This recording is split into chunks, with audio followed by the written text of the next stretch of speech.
State, a guy in Yemen, who he's been stuck there for like a decade. They took his passport and his birth certificate in the consulate.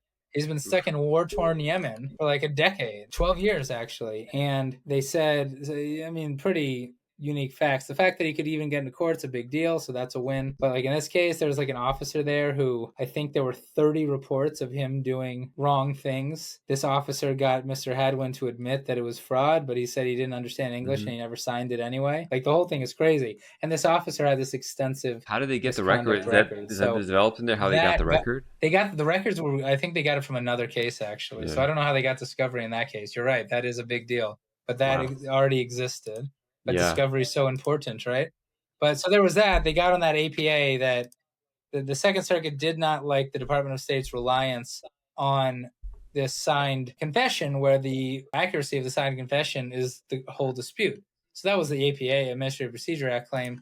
Then there was also a constitutional claim. These revocation of consular birth abroad, there's a hearing within the Department of State, apparently. And now they can happen in consulates, but at the time they were happening in D.C. And state could have permitted him to come in just for that hearing, but they wouldn't let him. And so at the hearing, no one testified, and like Mr. Hadwan lost, even though it was his credibility on the line. And so the Second Circuit didn't let him in. Are they? Would that technically be a parole? Because if he's a citizen, you can't parole a citizen, can you? Or right, the whole thing is crazy. And so the Second Circuit directed the Department of State to return this guy's consular report of birth abroad and his expired passport, quote, so that he may reapply for a new passport without prejudice, end quote. Which I suppose is then going to transfer the whole dispute into U.S. Yeah, he's not going to clear yet.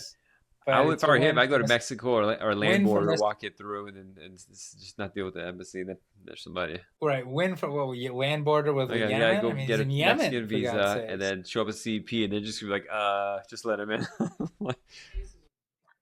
These cases are crazy. Oh yeah.